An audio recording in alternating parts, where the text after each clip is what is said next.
오늘 이 시간에는 로마서 그 24번째 시간으로 예수 안에 있는 생명의 성령의 법이라는 제목을 가지고 본문 말씀인 로마서 8장 1절로 2절 말씀을 통해서 하나님께서 저와 여러분에게 주시는 말씀 함께 나누도록 하겠습니다.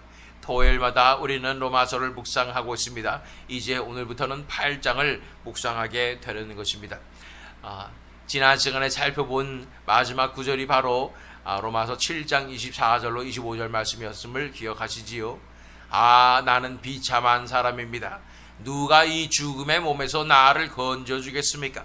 우리 주 예수 그리스도를 통하여 나를 건져주신 하나님께 감사를 드립니다. 그러니 나 자신은 마음으로는 하나님의 법을 섬기고 육신으로는 죄의 법을 섬기고 있습니다 라고 우리가 살펴본 것입니다. 지나간 시간에 살펴본 것이 바로 무의식에 관한 것입니다. 의식은 우리가 의식적으로 할 수 있는 것이지만 무의식은 우리 힘으로 조종하거나 컨트롤할 수가 없다는 것입니다. 그런데 이 무의식이 우리 인간의, 특별히 신자들의 무의식이 영적인 전쟁터임을 살펴보았습니다. 우리 새 생명은 마음으로는 새 생명으로 그렇게 원하지만 아직도 옛 습관에 젖어 있는 이 자유케 되지 않은 이 육체가 우리를 끌어내리고 있고, 그것이 무의식 속에서 정말 우리 무의식조차도 천국에 임하는 그 역사를 위해서 우리는 한 걸음 한 걸음 나아가고 있다는 것입니다. 이런 상황에 놓여 있기 때문에 나는 곤고한 자로다. 이 개혁성경에서, 개혁개정에서는 말씀하고 있고, 새 번역에서는 나는 비참한 사람입니다. 누가 이 죽음의 몸에서 나를 건져주겠습니까? 라고 질문하고 있는 것입니다. 그 질문에 대한 해답을 바로 사도 바울은 그 다음 절인 25절에서 우리 주 예수 그리스도를 통하여 나를 건져주신 하나님께 감사를 드립니다 라고 말씀하고 있는 것입니다. 예수 그리스도를 통하여 누가 건져주셨다고요? 하나님께서 건져주셨다는 것입니다. 하나님께서 건져주시는데 그 방식은 바로 예수 그리스도를 통하여 건져주신다고 말씀하는 것입니다. 이 비참한 몸에서, 사망의 몸에서, 죽음의 몸에서 나를 건져주시는데 바로 하나님께서 예수 그리스도를 통하여 건져주시는 것입니다. 자, 어떻게 건져주시는가가 이어지는 것이 오늘 우리가 살펴볼 본문 말씀인 로마서 8장 1절로 2절 말씀이지요. 그러므로 이제 그리스도 예수 안에 있는 자에게는 결코 정죄함이 없나니 이는 그리스도 예수 안에 있는 생명의 성령의 법이 죄와 사망의 법에서 너를 해방하였음이라 고 말씀하고 있는 것입니다. 그리스도를 통하여 우리를 이 사망의 죽음의 몸에서 건져내시는데 그 방법은 예수 안에 있는 자에게 정죄함이 없게 하심으로 예수 안에 있는 생명의 성령의 법이 죄와 사망의 법에서 우리를 해방하게 하였다는 것입니다. 이 말씀에 대해서 우리가 나중에 구체적으로 묵상할 것입니다. 그러나 왜 이러한 논리의 흐름이 가능한가를 살펴보기 위해서 어떻게 예수 그리스도를 통해서 우리가 정죄함을 받지 않고 또 생명의 성령의 법으로 해방될 수 있는가에 대해서 그 논리적인 흐름을 보기 위해서 그 다음 말씀인 3절로 4절 말씀을 읽겠습니다. 육신으로 말미암아 율법이 미약해져서 해낼 수 없었던 그 일을 하나님께서 해결하셨습니다. 곧 하나님께서는 자기의 아들을 죄된 육신을 지닌 모습으로 보내셔서 죄를 없애시려고 그 육신에다 죄의 선고를 내리셨습니다. 그것은 육신을 따라 살지 않고 성령을 따라 사는 우리가 율법이 요구하는 바를 이루게 하시려는 것입니다. 자, 여기서 육신으로 말미암아 율법이 미약해져서 해낼 수 없었던 그 일, 우리는 율법을 지킬 수 없는 존재임을 우리는 지금까지 살펴보았고, 그것을 지킬 수 있다고 생각하며 열심히 노력하다가 오히려 죄인임이 더 크게 드러났던 것이죠. 그래서 율법으로는 그 어떤 육체도 의롭다 하심을 얻을 수 없다고 말씀하시는 것입니다. 그래서 불가능하는 것이죠. 이렇게 율법으로부터 자유케 되고 육체로부터 자유케 되고 이 죄악으로부터 자유케 되는 것은 우리 힘으로 불가능하다는 것입니다. 그런데 그 일을 하나님께서 해결하셨다는 것이죠. 그 하나님께서 해결하신 방식이 바로 예수 그리스도를 통해서인데, 어떻게 예수 그리스도를 통해서 해결하시냐면, 하나님께서는 자기의 아들을 죄된 육신을 지닌 모습으로 보내셔서, 육신의 모습으로 보내셔서 죄를 없애시려고, 왜냐하면 죄가 육신을 틈타고 육신을 사로잡고 그렇게 인간을 멸망으로 이끌고 있기 때문에 이제 하나님의 아들을 이 육신의 모습으로 보내셔서 이제 육신을 틈탔던, 인류의 육신을 틈탔던 이 죄를 다 없애시려고 그 육신에다가 죄의 선고를 내리셨다는 것입니다. 그 말은 무엇이냐면, 예수님의 십자가를 통해서 첫 번째 우리 육신에게 죄를 선고하고 또 형벌을 받게 하심으로써 죄를 없애셨다는 것입니다. 육신이 죄에 완전히 타락되어서 당연히 심판받아야 하는 상황인데, 그 육신을 십자가에 못 박으심으로 말미암아 이 죄의 선고가 이루어지고 죄에 대한 심판이 이 육신에 이루어졌기 때문에 그 뒤로, 그래서 그것은 육신을 따라 살지 않고 성령을 따라 사는 우리가 율법이 요구하는 바를 이루게 하려는 것입니다. 그래서 우리의 육체도 십자가에 같이 못 박힘으로 우리가 육신에 대하여 죽음으로 이제 육신이 죽었기 때문에 지금까지 살펴본 것과 같이 죄의 권세로부터 해방될 수 있게 되었다는 것입니다. 첫 번째는 이 육신에 대해 심판이 바로 십자가에서 못 박히심으로 이 육신에 대한 형벌을 받으심으로 죄를 없애시고 이 죄책을 없애시고, 두 번째는 우리 육체도 십자가에 다 못 박으심으로 말미암아 우리가 육신에 대한 죽게 하심으로 죄의 권세에서 해방시키신 것입니다. 뿐 아니라 그것은 육신을 따라 살지 않고 성령을 따라 사는 우리가 율법이 요구하는 바를 이루게 하시려는 것입니다. 다시 말해서 우리 예수님을 의지함으로, 그렇게 십자가의 사역을 이루신 예수님을 우리가 의지함으로 이제는 예수님께서 이루신 그 의의 삶이 우리에게 이루어지게 하기 위함이라는 것입니다. 하나님께서 예수 그리스도를 통하여 이루신 그 일들은 바로 이 세 가지입니다. 첫 번째, 이 육신이 십자가에 못 박힘으로 죄의 형벌을 받음으로 죄를 없애시고, 두 번째, 우리도 육신이 십자가에 못 박힘으로 육에 대해 죽음으로 죄의 권세에서 우리가 해방되는 것이고, 세 번째, 예수 그리스도를 의지함으로 예수 그리스도의 의의 삶이 우리 가운데 그 율법이 요구하는 바가 이루어지게 된다는 것입니다. 이런 과정을 통해서 하나님께서 그리스도를 통하여 우리를 이 사망의 몸에서 자유케 하신다고 말씀하는 것입니다. 그 뒤에 5절과 6절 말씀을 읽어보면, 육신을 따라 사는 사람은 육신에 속한 것을 생각하나 성령을 따라 사는 사람은 성령에 속한 것을 생각합니다. 육신에 속한 생각은 죽음입니다. 그러나 성령에 속한 생각은 생명과 평화입니다. 육신에 따라 사는 삶은 당연히 이 전적으로 타락한 우리 죄인들이, 인간들이 사는 삶입니다. 우리 자연인들이 그렇게 살고 있다는 것입니다. 예수님 없다면 우리는 태어나서 그렇게 육신에 따라서 살게 되는 것입니다. 이것은 우리가 철저한 세상의 관점으로 산다는 것을 의미합니다. 육신에 따라 사는 사람은 육신에 속한 것을 생각하나 라고 말씀하는 것입니다. 그러나 하나님의 놀란 은혜로 말미암아, 택하심과 놀란 은혜의 부어짐으로 말미암아 새 생명의 거듭남의 역사가 일어난 사람들은 이제는 육신으로 사는 것이 아니라 성령의 사람으로서 이제 살 수가 있게 되는 것입니다. 그러나 이제 성령의 사람이 되었기 때문에 이제 무조건 나는 이제 성령에 따라서 살게 된다는 것이 아니라, 이제 날마다 성령에 따라서 우리 회복된 자유의지를 사용하여서 이 갈림길에서 날마다 영적 전쟁을 치러 나가며 살아가게 된다는 것입니다. 그래서 우리가 성령에 속한 사람으로 살아가게 될 때 우리는 생명과 평화 가운데로 나가게 되고, 그러나 아직도 육신에 속해서 옛 습관에 젖어서 육신에 속한 생각을 하면 죽음으로 나아간다라고 말하는 것입니다. 성령에 따라 사는 사람은 성령에 속한 것을 생각합니다. 우리가 성령에 따라서 살게 되면은 하나님의 나라의 관점으로 사는 것입니다. 육신에 속한 사람들은 세상의 관점으로만 온 세상을 바라보게 됩니다. 그러나 성령에 속한 사람들은 하나님 나라의 관점으로 이 세상을 바라보게 될 때 전혀 다른 세상이 펼쳐지게 되는 것입니다. 그 결과는 육신의 생각은 죽음이지만 성령에 속한 생각은 생명과 평화라고 말씀하고 있는 것입니다. 그 뒤에 7절과 8절 말씀을 읽어보면 육신에 속한 생각은 하나님께 품는 적대감입니다. 그것은 하나님의 법을 따르지 않으며 또 복종할 수도 없습니다.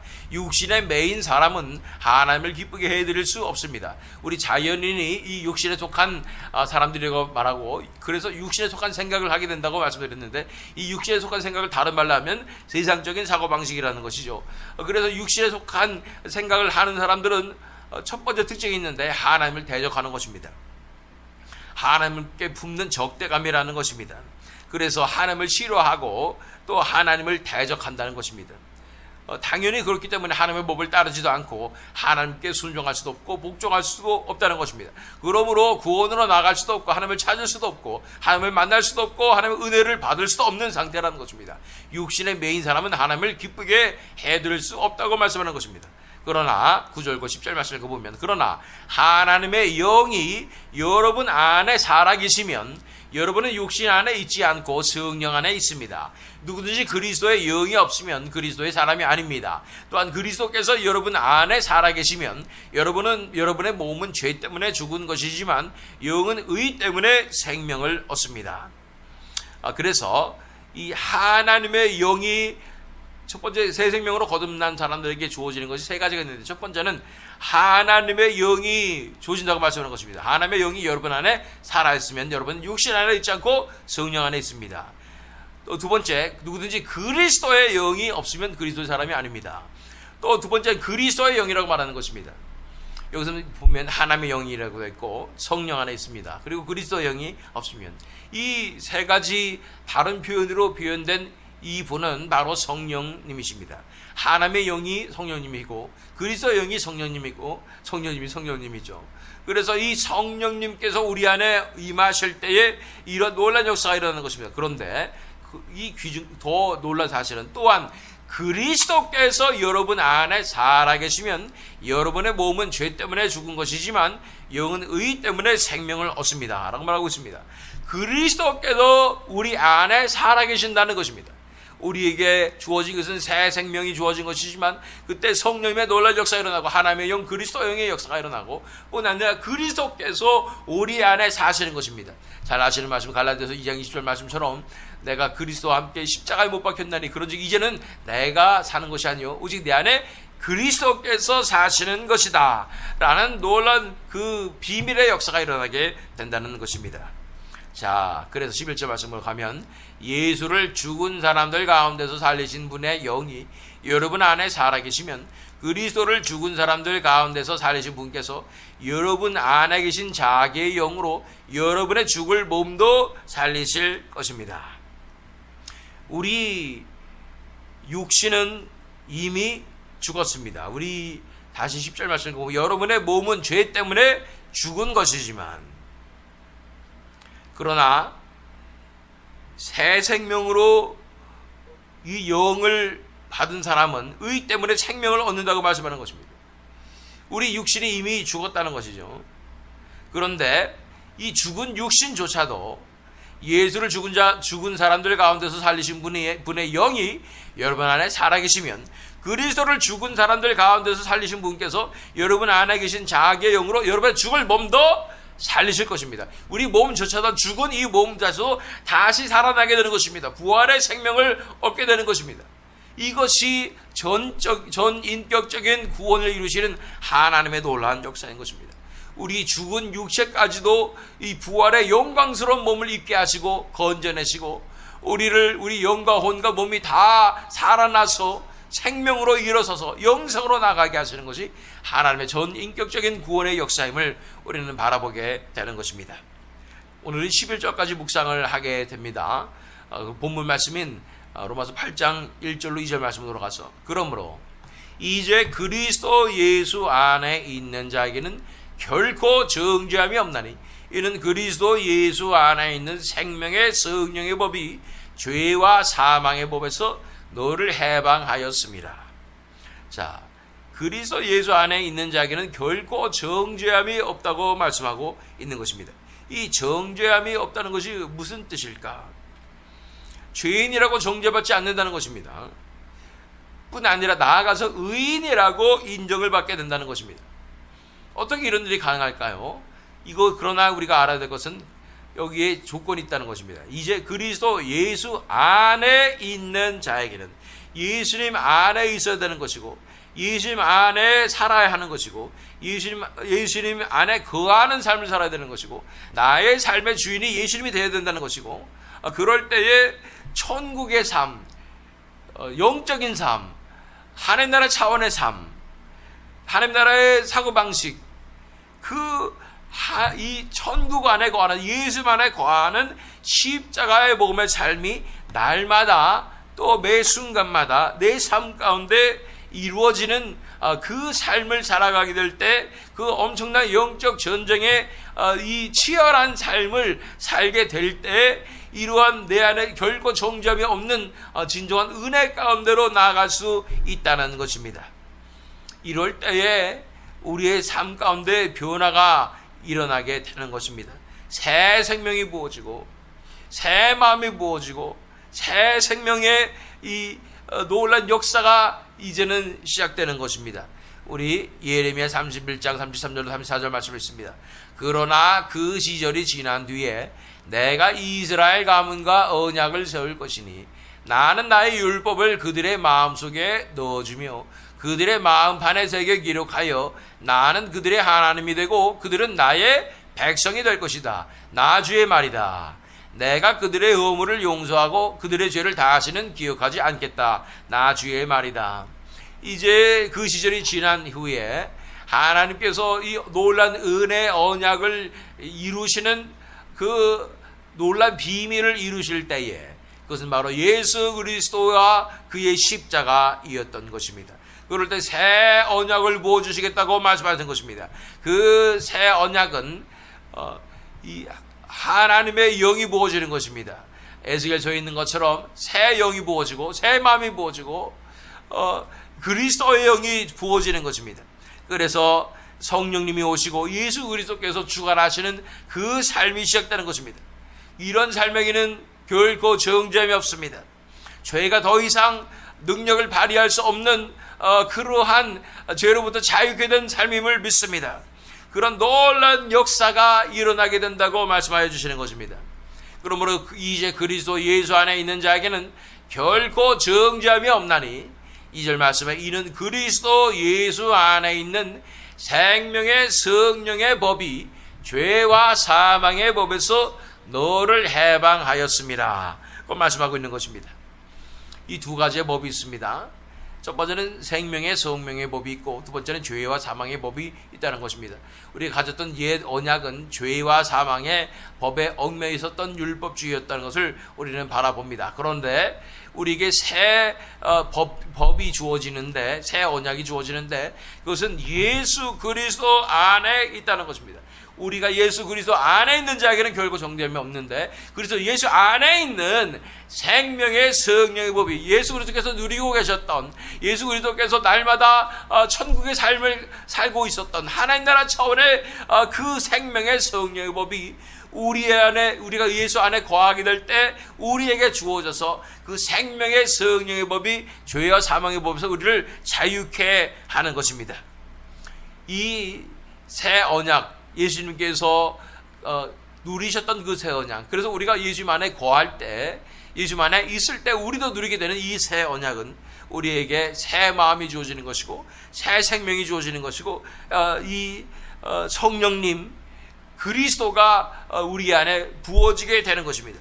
그래서 우리의 옛 언약에 얽매였던 우리 또 죄와 사망의 법에서 얽매였던 우리를 자유케 하시는 놀라운 역사 너를 해방하였습니다 고 말씀하고 있는 것입니다.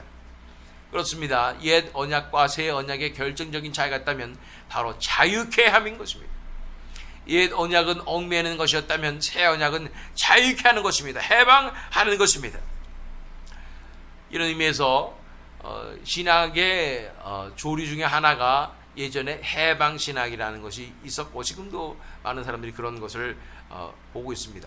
그것은 뭐냐면 성경은 바로 억눌린 자를 자유케 하는 것이기 때문에 또 예수님께서 하신 것도 가난한 자를 돌보시고 그들의 묶임에서 놓이게 하신 것이기 때문에 우리 교회가 해야 할 일은 이 세상의 압제와 가난으로부터 이 민중들을 건져내는 것입니다 라고 바라보는 것입니다. 어떻게 보면 이것이 또한 이 공산주의의 혁명과도 또한 연결이 되는 것을 보게 되고 또 이런 사상들이 그러한 자유주의와 또 이런 작용화된 사상과 이런 해방신학이 어떻게 보면 연결되는 것 같은 자유주의 신학에서 그래서 해방신학이 분류가 되는 것입니다.